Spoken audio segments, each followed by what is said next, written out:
Welcome everyone to Sudbury Talks with Gwen Price, and I'm very happy to have with me Leanne Lavoie, and Leanne is a travel advisor with Expedia Cruises. Hi, Leanne. Hi, Gwen. Good morning. Good morning. And this topic that I wanted to get into is a more targeted towards seniors because I am one. So I'm interested in what's going on. And of course, we've just been through all of this stuff with the pandemic, and I was wondering what's going on and what are seniors interested in, that sort of thing. So I know you've been a very busy lady. I have. It's despite the slowdown in the industry during the pandemic, I have never been busier. It's been very interesting, fun some days, not so fun other days, but the trends that I'm seeing in travel are very exciting. It's something very new. And tying it into seniors, I mean, we've been locked down for years. We have grandparents who have grandchildren they've never met, or they're just meeting them now. Right. So what I am seeing a lot of is multi-generational travel. So grandparents want to get out of the house, families want to get out of the house. It's been a long 2 years. So they're booking family trips, grandparents, children, grandchildren, spouses, relatives, the whole gang. We're seeing some really large groups. And the travel industry has always been primed for this, but more so now than ever.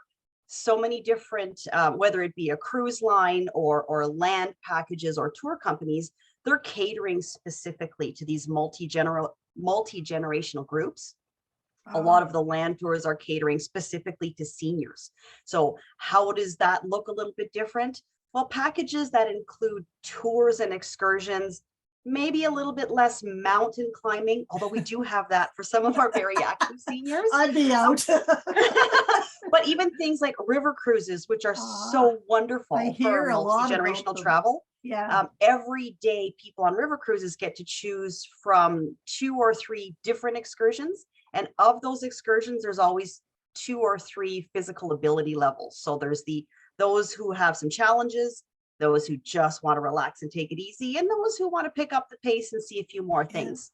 So the industry is really paying attention to where people are spending their dollars.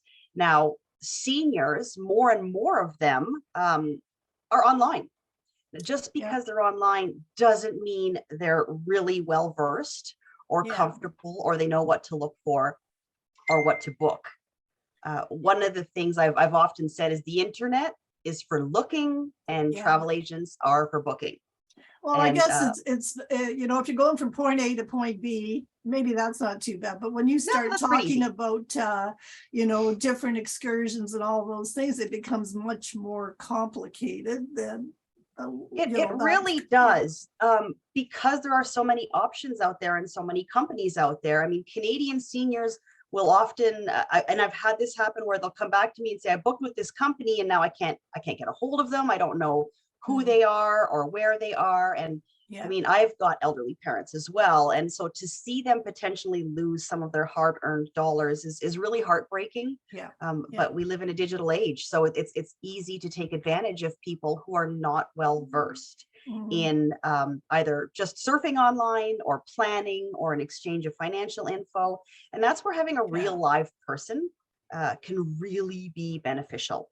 I mean, I'm there to help, not just in the planning stages, but understanding things like, what are your goals? What are your limitations? Do you have dietary issues? What about health issues? These are all things that we need to take into account before we plan, and not so much, when you get to your destination and say, oh, by the way, I have all of these things.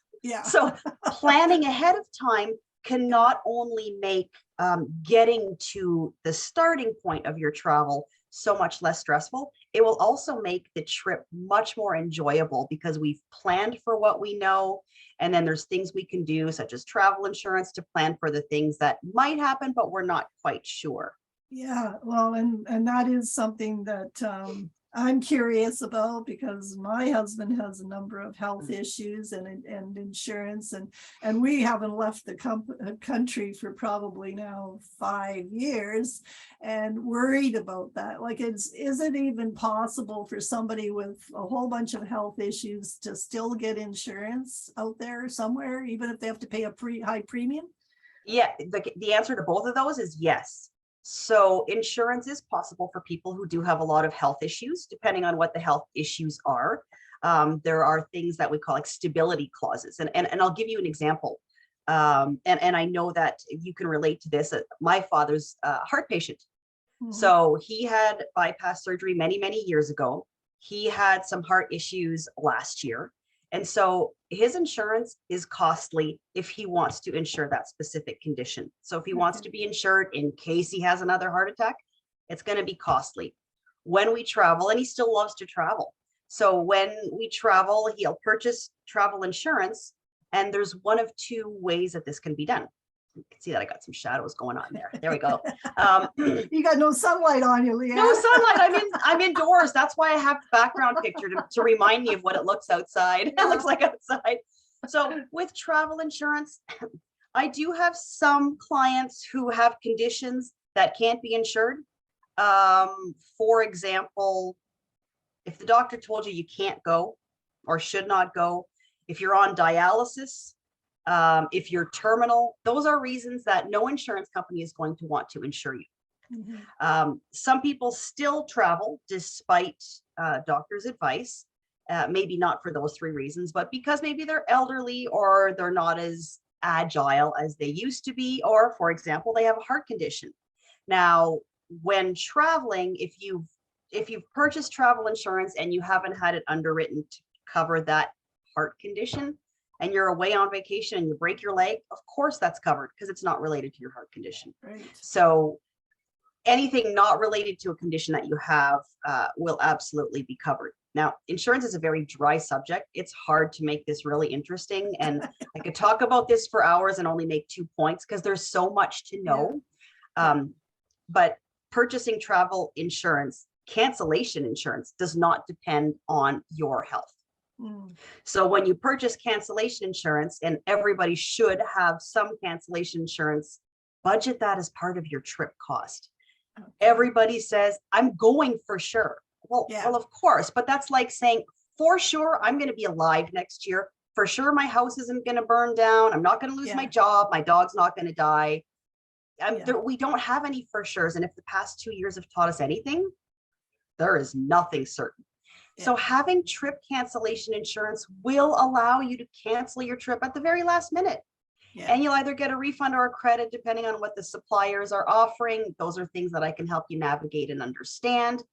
But it's really important when you're preparing for something awesome. Nobody prepares really or expects things to go wrong. But when it comes to travel insurance, it's better to have it and not need it than need it and not have it. Do you find seniors are doing more cruises than they are land destinations now, or is it a sort of a 50-50, or is there? I'm finding that it really is a 50-50. I'm seeing more leaning towards river cruises now, only because those are smaller ships. You know, you're looking at about 120 people on the boat. It's basically a floating hotel. And the excursions are all included. Everything is kind of at their pace, whereas the ocean cruises will be busier and they'll have a lot more people. Now, when seniors are booking families, they'll be like, well, we want the grandchildren to enjoy stuff. I mean, we want really good food and we want to go to bed at 8 o'clock, but we want the teenagers to have something really fun to do. And then we want the littles to be able to, do some sort of a camp or be excited every day. And that's where the big ocean cruises come in. For land tours, train trips and coaches, especially right now, Alaska, Rocky Mountaineer, and Eastern Canada. It's, if I had to choose, I really couldn't. Both coasts are gorgeous. But Eastern Canada, it's even difficult to find a tour right now for this year because they're all sold out. Wow. And I wondered about the train because years ago when I went out west with my dad, I looked at it and I thought, oh my, for the price, we ended up flying, and renting a car and all that kind of thing. But I would love to do a train through the Rockies because we are very fortunate. Both coasts are beautiful, but going through those huge Rocky Mountains is just breathtaking, and from a train it would be a little less nerve-wracking than driving. I've done the train through Denali in Alaska, and I have to say, out of the top 5 experience of my life, that's definitely in the top 5. I would do it again and again and again. There's something nostalgic, romantic, and special about a glass top train through any part of Canada. I mean, we do live in one of the most beautiful countries in the world. We go to Europe to see the architecture and the buildings, but we live in Canada and we don't need those things to really appreciate how fortunate we are. I'm also finding that people aren't really as budget friendly or conscious as they were pre-pandemic. And I think the reason for that is only because they haven't spent any money on travel in a couple of years. So that's kind of getting bundled into let's not wait for the next pandemic. Let's do the bucket list trip now.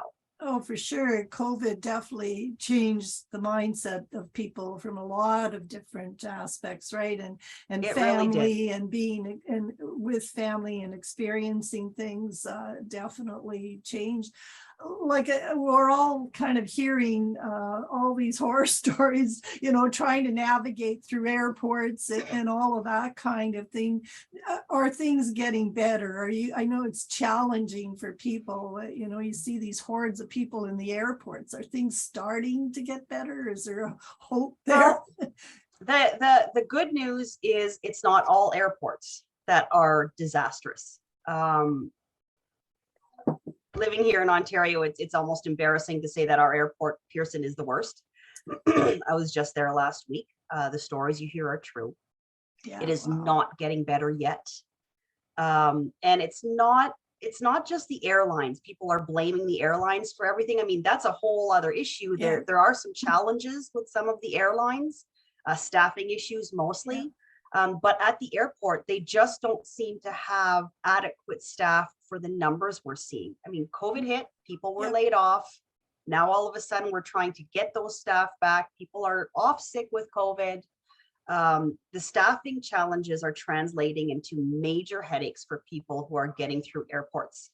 If we can avoid Pearson when traveling, it's a wonderful thing, but that can't always happen.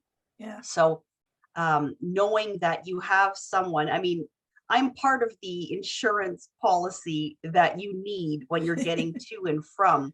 So, I'll let people know what time to be at the airport, where in the airport to be, find ways to try to minimize your stress, pack your patience. That's always my number one piece of advice. Get there early. And as messy as the airports, some of them are right now, we like to call it the messy middle, right? We're in the middle of travel reboot. We're not quite there yet. It'll probably be another year before things are pre-pandemic normal.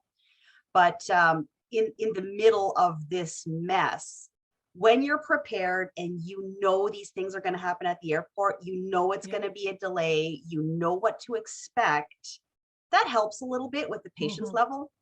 And I tell everyone, once we get you onto that plane and that plane is in the air, when you dip your toes in the sand or set foot on that ship, I promise you will have forgotten about that 4-hour lineup and you will have a wonderful time.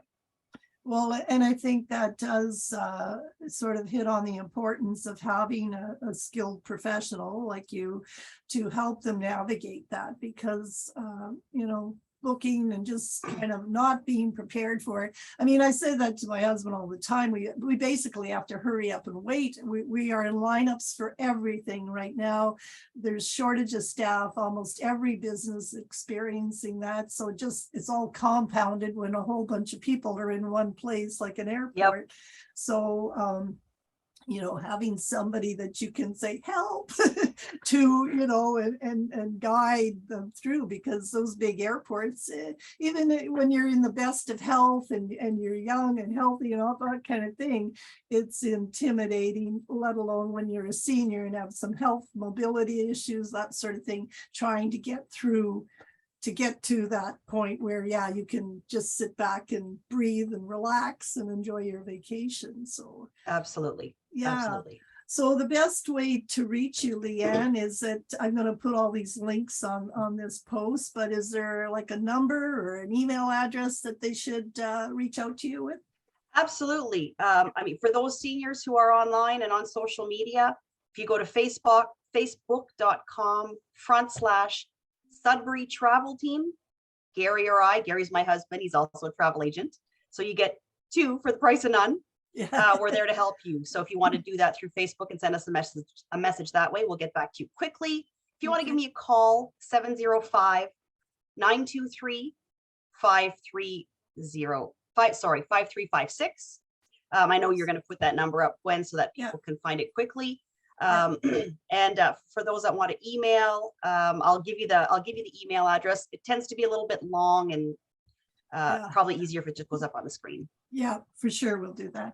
Great. Well, thanks so much, Leanne, because I've been curious as to what's been going on in your kind of occupation, because all you hear the media is always, everything's very they like to post the worst part, right? And for sure, the sky's falling everywhere. Yeah, and I know that there's people out there enjoying themselves again and travel, and so like I say again, it's always good to have somebody with the skills to get through all this and be that beacon of hope for everybody. Well, I'm here to help. Advice is always free. Even if you've booked your trip somewhere else and you're not getting any help from the people who need it, feel free to reach out to Gary or I, and we will help you navigate this as best as we can. Great. Thanks so much, Leanne. I love the picture. Thanks, Gwen. Thank you. Take Have a great care. day. Okay, bye-bye.